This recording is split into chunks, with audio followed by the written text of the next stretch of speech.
negocios, emprendimiento, familia, vida espiritual. Taller para profesionales y empresarios cristianos con el pastor Héctor Salcedo, pastor Marcos Peña, Daniel Marmolejos y Alejandro Ramírez. Un evento de capacitación y formación en el que serás equipado con principios bíblicos de finanzas y ética de trabajo, que te permitirán tener una visión más amplia sobre los negocios y cómo glorificar a Dios. El taller será realizado totalmente virtual el sábado 6 de agosto a las 5 de la tarde, con los temas Integridad en los negocios, Persiguiendo el éxito verdadero, Finanzas para empresarios y Cultivando mi vida espiritual en medio de mi vida profesional. Costo $15. Para más información visítanos en radioeternidad.com. Radio Eternidad, impactando el presente con un mensaje eterno. Gracias por estar en sintonía con esta Radio Eternidad. Estamos en el espacio de perspectiva. ¿Acabas de sintonizar? Bienvenidos. Bienvenidos sean todos a esta perspectiva en este lunes en que estaremos tratando el tema, el perfil de la nueva economía mundial. Y para hablar de este tema, tenemos a un experto en la materia. Lo voy a presentar, se hace necesario porque él está por primera vez en nuestro espacio de perspectiva, pero ustedes lo conocen. Se trata de Carlos Mena, egresado de la UNFU. Es un economista carta cabal, un conocedor de la problemática, de la dinámica de la economía a escala mundial. También hay que decir que es un hombre del Señor. Es parte de la Iglesia IBCJ, Iglesia Bíblica del Señor Jesucristo, por más de 40 años. Ingresó a esta iglesia 2 años, o sea que es un miembro fundador prácticamente y ha participado en diversas áreas ministeriales de la congregación. Y yo, antes de que se mencionara, Carlos, su participación, pero a mí me llegó una hermosa historia de cómo usted en los primeros años fue un líder juvenil, trabajó con los jóvenes de una manera increíble. Tenía un carrito pequeño y me decían que ahí se metían hasta 19 muchachos. Así que bienvenido a Perspectiva. Gracias, Carlos Francis, Mena. ¿cómo estás? Dígame de eso. Bueno, Francis, hace 42 años. Usted lo rastreaba por donde quiera. Alumnos que tuve pequeños en ese momento que ahora son padres de familia, Sí. que estoy viendo sus hijos. Ay, sí, y he trabajado con ellos también. Qué bueno tenerle por aquí. Y vamos a entrar en materia de una vez. El perfil de una nueva economía mundial. Hay que decir, para allá, pero hay que decirlo, que es un colaborador de esta Radio Eternidad desde hace muchos años y que participa activamente todos los martes. Los martes en la ventana. en el segmento de Economía de la Ventana, exacto, con Félix Monegro. Estamos ahí, sí. Así que, Carlos, yo creo que la primera pregunta, entrando por lo básico y entrar en contexto, la economía, Carlos. ¿Cómo nace la economía? ¿Cuáles son sus orígenes? Exacto, mira, justamente ahí es donde está el problema. Que a veces uno se confunde porque tú te pierdes en cuáles son los fundamentos de las cosas. Hay que entender qué somos y qué es cada cosa. Porque a medida que la historia ha ido avanzando, ¿verdad? Que el ser humano ha ido desarrollando su acontecer, se crean muchas cosas que crean confusión en la gente. La mente se nubila por muchas cosas, pero hay que irse al Génesis. Quizá el momento más importante para tú definir lo que es el mundo y lo que es la economía empezó en Babel. Cuando ocurre Babel y el hombre quiso desafiar a Dios construyendo una torre para que los juicios de Dios no le volvieran a afectar. ¿Por qué una torre tan alta? Porque si volvía otro diluvio querían imponérsele a Dios. Exacto. Pero ¿cuál fue el juicio que Dios le dio a ellos? No los fulminó, simplemente les confundió el idioma. Para que hicieran lo que Dios había Pero determinado. eso provocó que tuvieron que alejarse, se dispersaron y ahí comenzaron las naciones. Porque, Carlos, porque ese fue el mandamiento que les dieron a los padres.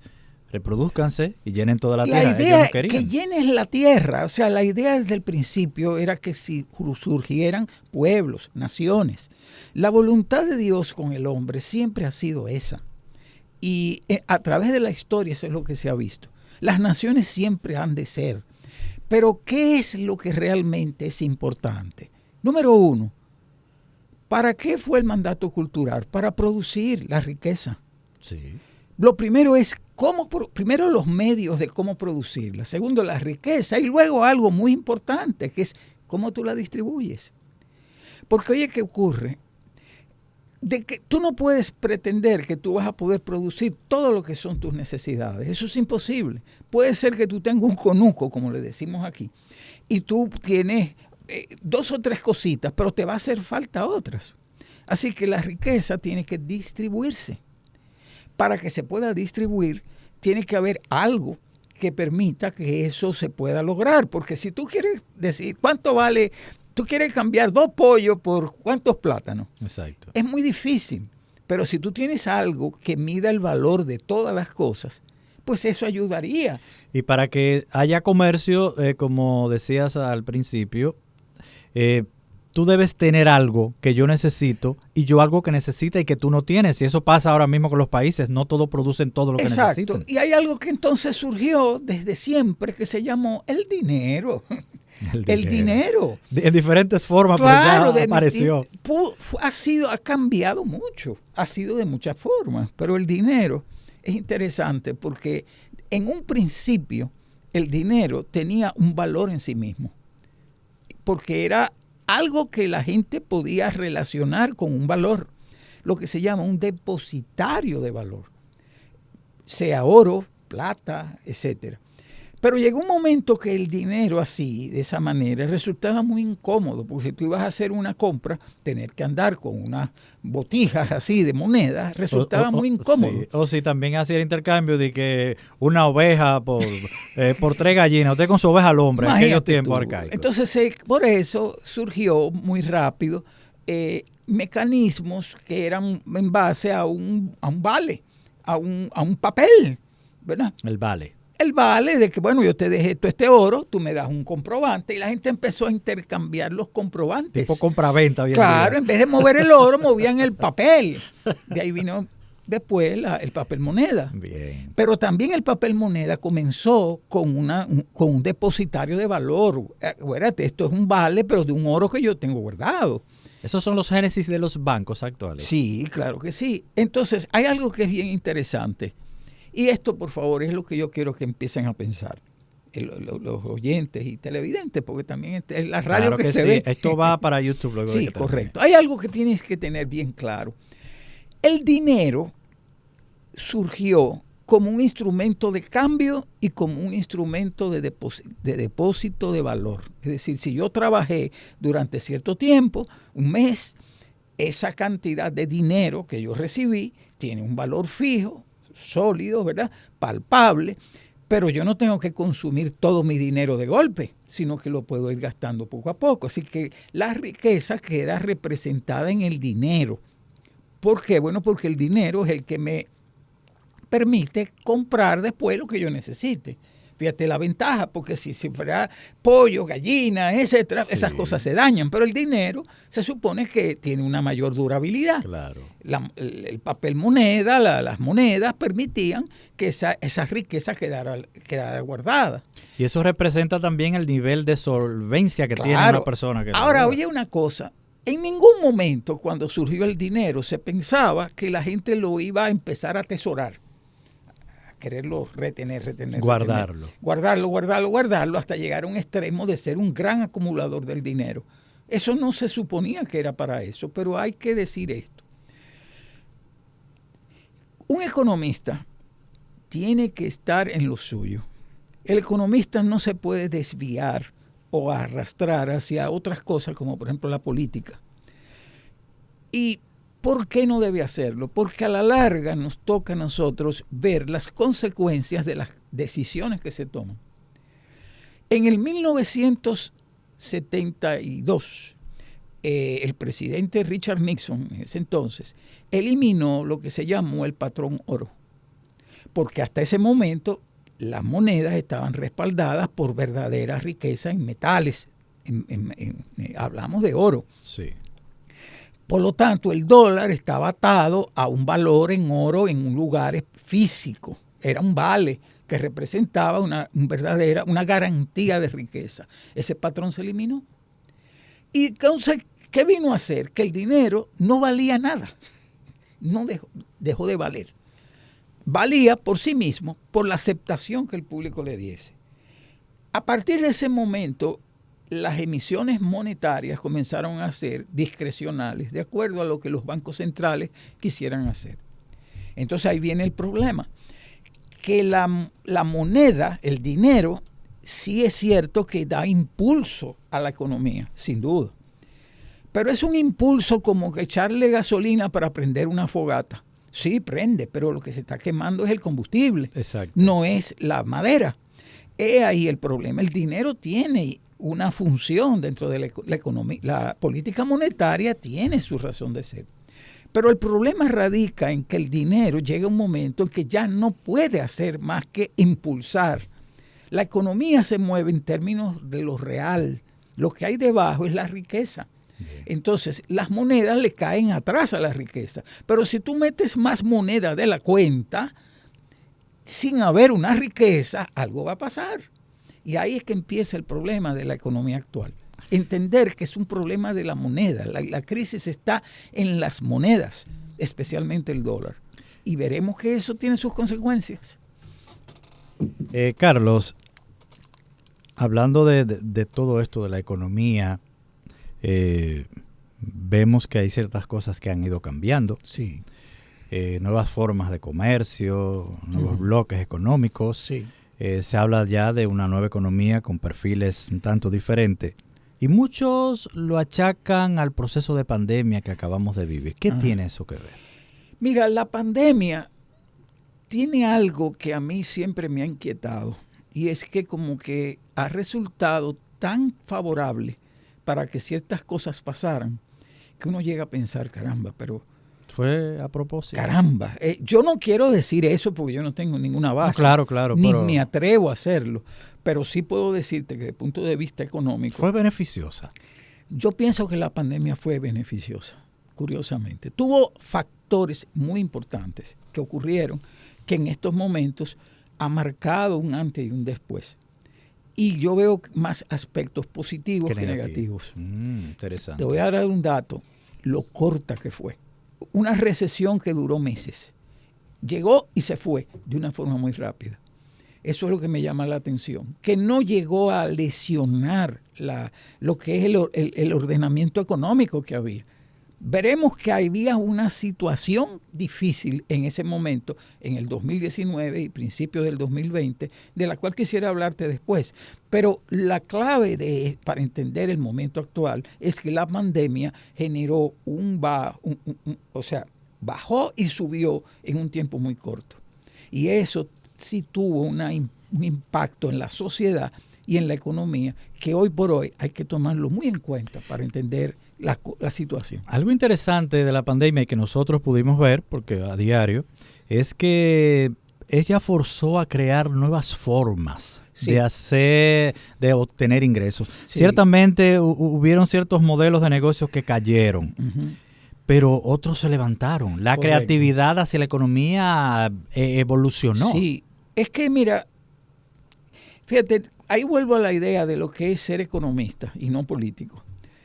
No, estuvieron hablando sobre Donald Trump y yo no voy a hacer una crítica política, pero sí voy a hacer una crítica económica. Mira, en el 2019 se produjo una crisis bancaria en Estados Unidos y la Reserva Federal le dio protección a los bancos para evitar que se desplomasen, como pasó en el 2008. Para evitar eso, la Reserva Federal intervino. Y cuando la Reserva Federal intervino, metió dólares a circular, porque eso es lo que hizo, emisión de dólares. La economía de Estados Unidos no creció en el 2019 todo lo que se esperaba. No creció tanto, pero sí los índices bursátiles sí se fueron muy arriba. ¿Y por qué? Vamos a ver qué pasó luego en el 2020.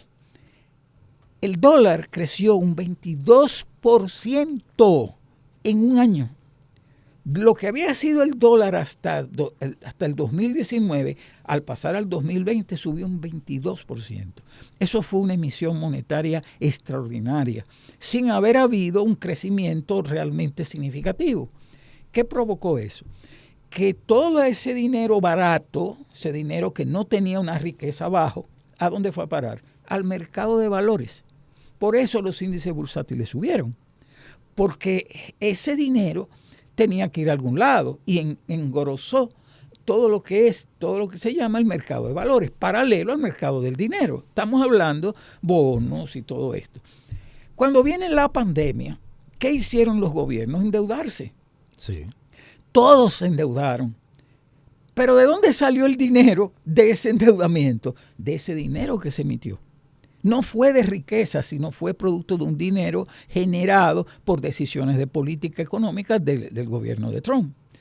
Entonces, ¿qué trajo eso como consecuencia? Que los bonistas que compraron esos bonos, esas deudas soberanas de los países, esa moneda, todo eso generó una expansión del mercado de valores y generó una burbuja, sin haber una verdadera riqueza detrás.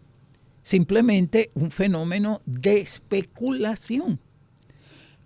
Ahora, ¿cuál es el problema? Que esos dólares que se crearon en el momento de la pandemia, cuando estaba en recesión, ahí no se sintió la inflación en ninguna parte porque estaba la economía contraída. Pero por haber sido un fenómeno tan especial que duró tan poco tiempo, ya en el 2021 la economía empezó a calentarse. Y ahora lo que estamos viviendo es que esa burbuja se tiene que explotar. Y eso es lo que va a ocurrir, un desplome de la bolsa de valores, porque eso es lo que la Reserva Federal quiere, volver a llevar el dólar a donde estaba antes del 2019. Y eso va a generar muchas pérdidas, muchos trastornos. Pero precisamente la economía se quiso forzar para que la mayor presión sobre la gente para que consumiera, a como diera lugar. Y ahí es donde viene que el cambio que ocurrió con la pandemia fue el cambio de lo que era el comercio cara a cara por el comercio electrónico, que se volvió generalizado. Sí. Y lo está todavía, aunque haya disminuido y de nuevo la gente volvió a las tendencia. Pero se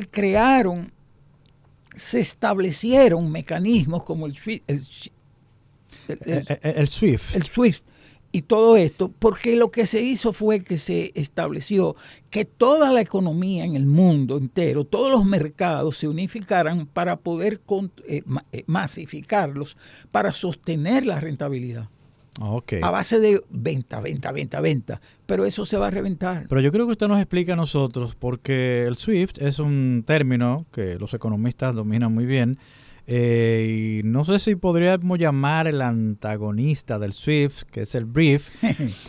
Usted nos dirá exactamente estos dos términos, qué significan, cómo fueron creados y para qué. Déjame explicarte algo. En el 2008, cuando vino la crisis bancaria de las hipotecas subprime y esto, ocurrió que los bancos hacían transferencias de dinero de unas cuentas a otras.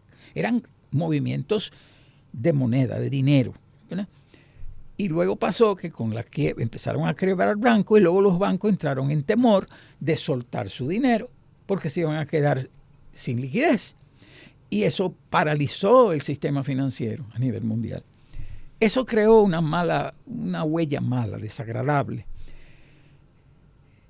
Ahora lo que se ha hecho es un sistema que no es transferencias.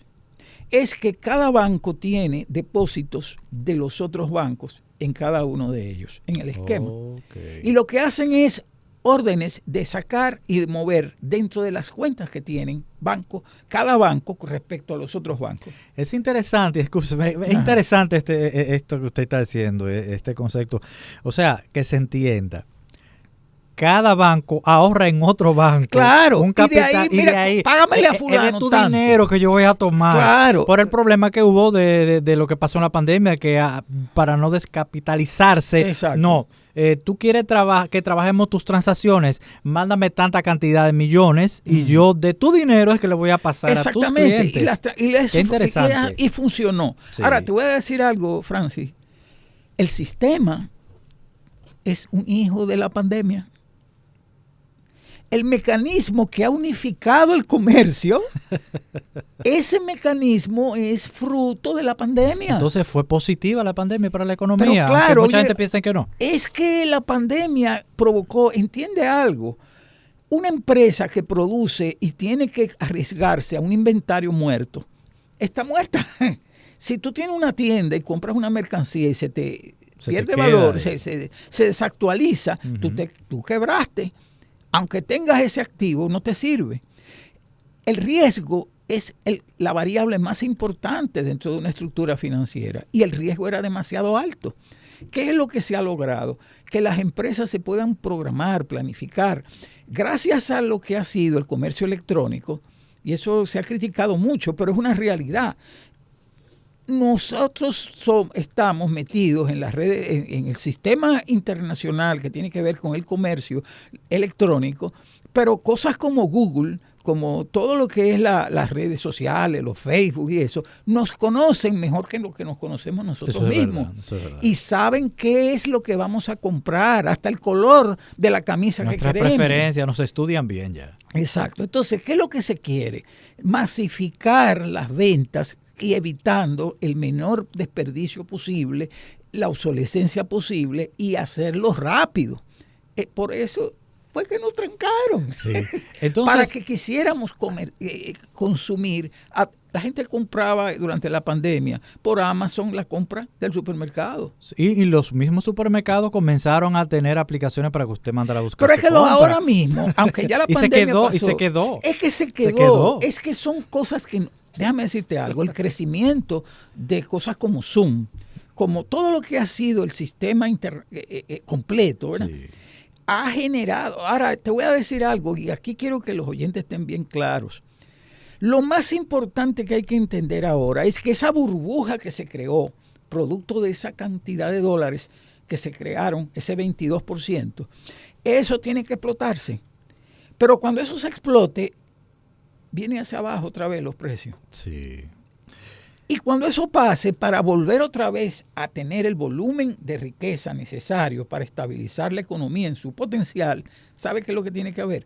Un incremento en la productividad considerable, que tenemos que valer por 3, producir 3 veces más rápido de lo que antes hacíamos en una. Es como y ese es el gran cambio que ha habido en la economía, que ahora la eficiencia, y más cuando entren una serie de tecnologías que están ahí, como dicen, a tiro de hit. Sí. La tecnología que va a entrar pronto va a provocar que la sociedad va a sufrir unos cambios muy profundos y la manera de producir va a cambiar, o ya ha cambiado.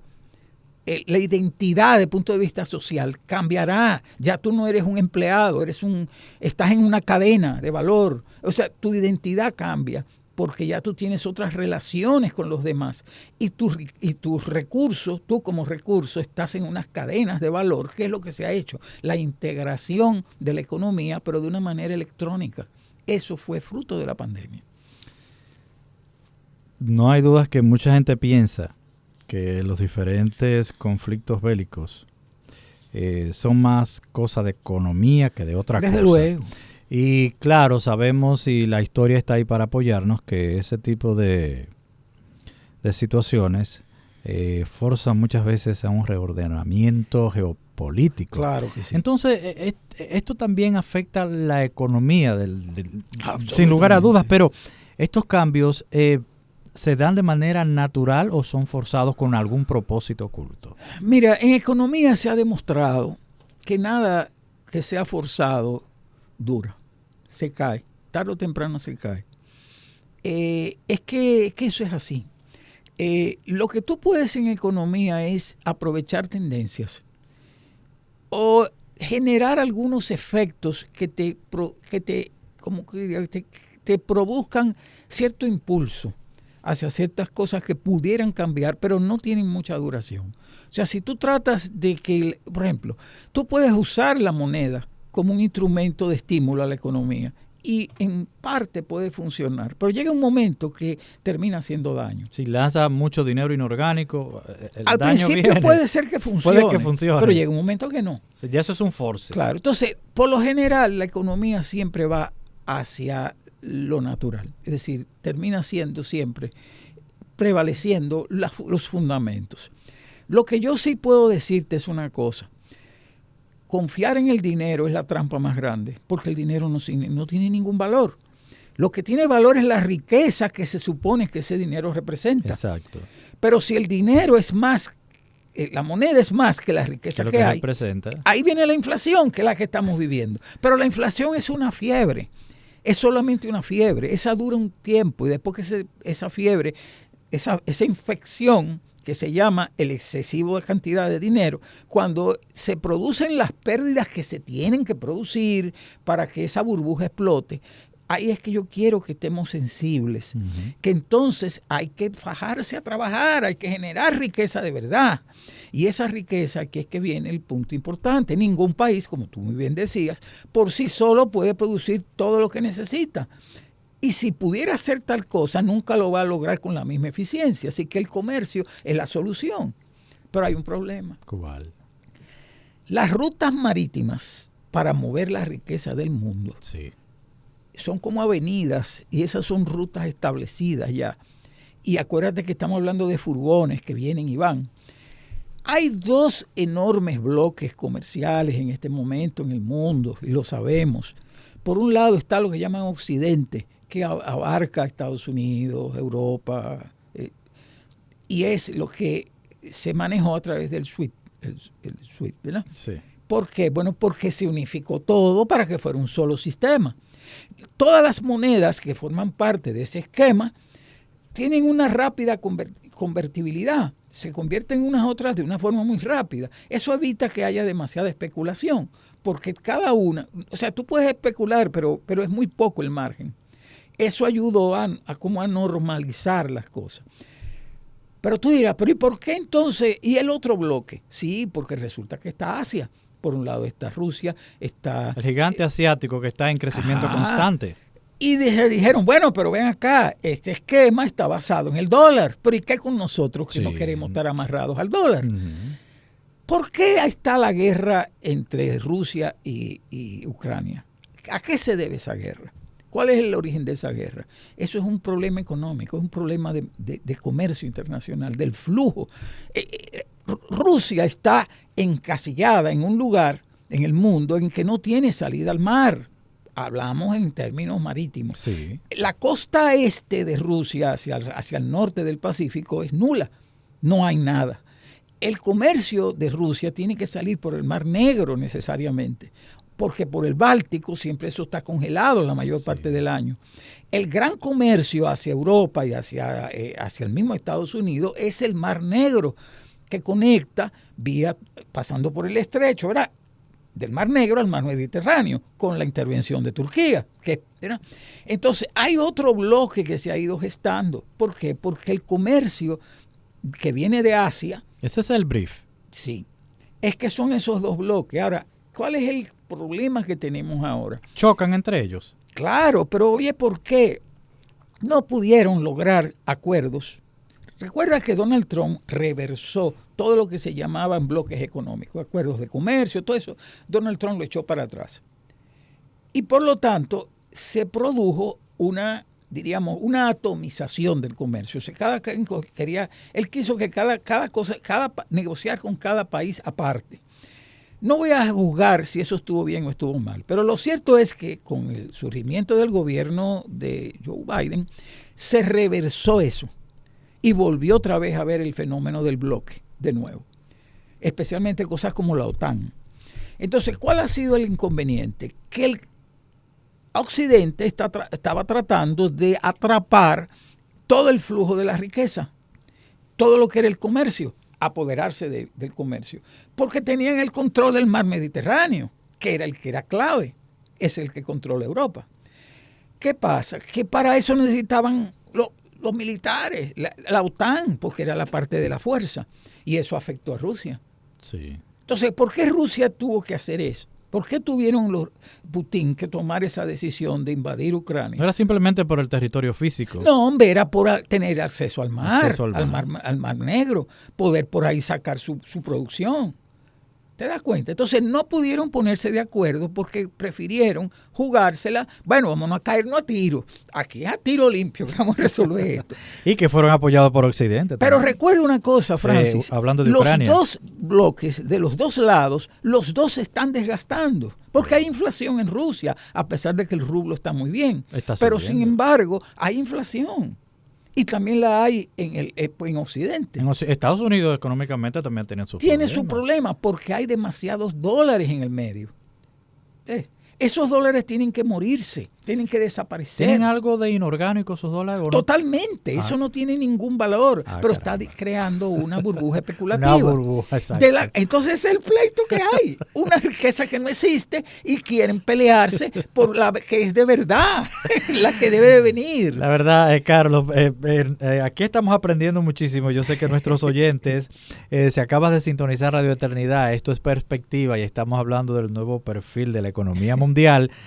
Con Carlos Mena. Este programa va a nuestra plataforma de YouTube para que lo puedas escuchar si lo empezaste tarde completo, y si estos son conceptos que hay que escucharlo una y otra vez para uno poderlo entender mejor. Tenerlo presente. Carlos, tarjetas de crédito, préstamos online y todo esto de cómo la gente a veces tú tienes ahí 200 pesos, no tengo efectivo, pero usted va donde quiera y resuelve con eso. Sí. Carlos, el dinero físico que estuvimos hablando al principio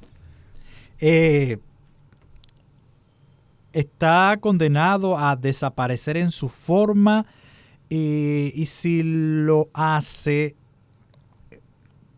¿cómo va a ser? ¿Cómo se va a manejar la gente? ¿Y cuánto tiempo le quedaría eso? Porque mira, te voy a decir algo. Cuando eran monedas, el papel moneda fue maravilloso porque te redujo o sea, podías mover una mayor cantidad de dinero con menos peso, menos dificultades. Y las papeletas valían más sin tener que ser tan grandes. Exactamente. Pero es que eso es mismo lo que está pasando ahora. Ya las papeletas incomodan, molestan, afectan, te las roban. Y ahora la gente prefiere... Ahora las cuentas son inclusive electrónicas a través del celular. Sí. Uno se maneja con el celular, ¿no? Es que ya no se necesita. El billete es ya inclusive... Hay países, en Venezuela, que tuvieron una inflación muy grandísima. Yo veía buneros con maquinitas de esas, gente que vendían en la calle con una maquinita de tarjeta de crédito. Sí, para cobrar por ahí Por mismo. ahí, porque es que no se podía pagar esa cantidad eran números tan grandes que tenía que ser a través de un dispositivo electrónico. Y es así, Carlos, usted va a un establecimiento y cuando esas personas no tienen cómo cobrarle a usted de manera electrónica, uno considera ese establecimiento como arcaico, como fuera, fuera de base. La verdad es que el dinero ahora mismo, las monedas, todas están conectadas unas con otras a través de ese esquema que te digo. Pero yo quiero que los oyentes no se pierdan de esto, que es la parte más importante. ¿Cómo te afecta a ti? ¿Cómo me afecta a mí esta situación? Y cerramos con eso. Díganos ahora a nosotros. Concretamente sí te afecta porque tú tienes que entender que la situación en que estamos ahora es una transición de algo que pasó, que se metió una excesiva cantidad de dólares en el gobierno de Donald Trump, sin juzgar si fue o no fue correcto, pero pasó, y esa cantidad de dólares ha generado una burbuja especulativa, que es la que le va a provocar una recesión que no se sabe hasta dónde pueda llegar. Puede ser que lesione y genere una recesión fuerte con quiebra de muchísimas empresas, como puede ser que solo se quede, como pasó cuando los .com, cuando Bill Clinton. Sí. Puede que no llegue a afectar la economía. Ahora, ¿dónde me va a afectar a mí y en qué te va a afectar a ti? Que una vez que pase este fenómeno y ya se recupere y el ciclo termine, tú tienes que ser muy eficiente como tú produces. Porque, óyeme bien, si antes una persona era un alto ejecutivo, bien preparado, con una buena capacidad de decisión, en una empresa, en puesto alto, ahora esa misma capacidad tú la necesitas para un puesto bajito de supervisor, de coordinador. O sea, ahora mismo las exigencias sobre la gente en lo que es el trabajo, las relaciones. ¿Por qué? Porque la tecnología ha hecho eso. Sí. Ahora hay demasiadas variables, demasiada conexión entre una cosa y otra. Y si tú no eres eficiente pensando, actuando, moviéndote cognitivamente, sencillamente te vas a quedar sin trabajo. Lamentablemente, y eso es consecuencia de lo que hablamos, de los beneficios y los cambios que trajo la pandemia a la economía. Y déjame decirte algo, no van a desaparecer las naciones, al contrario, se van a fortalecer. Número 2, no es verdad que la idea es que toda la vida va a estar la gente pensando solo en consumo, y el mercado. No, señor, va a llegar un momento en que la gente va a tener que autoexaminarse, ir en una introspección y reinventarse para adaptarse a esa nueva condición. Prepárense, pónganse a estudiar, aprendan a rendir, a mejorar tu productividad, porque te van a exigir 3 veces más pronto, muy pronto. Eso es así. Vamos a tener que implementar más creatividad en la manera en cómo hacemos las cosas para generar mejores la riqueza ingresos que se necesita para verdaderamente sostener el mundo, que eso es lo que a la larga es la voluntad de Dios. Muchísimas gracias, Carlos Mena. Esto podría llevarse horas de debate y conversación, pero creo que se le ha dado un briefing a nuestra audiencia para que más o menos entiendan el perfil de todo lo que hemos hablado y para que también pues lo puedan escuchar nueva vez más adelante en nuestra plataforma de YouTube. Muchísimas gracias, Carlos, por asistir a esta cita económica de Lo que es Perspectiva. Usted mantenga la sintonía con esta Radio Eternidad. Radio Eternidad, impactando el presente con un mensaje eterno.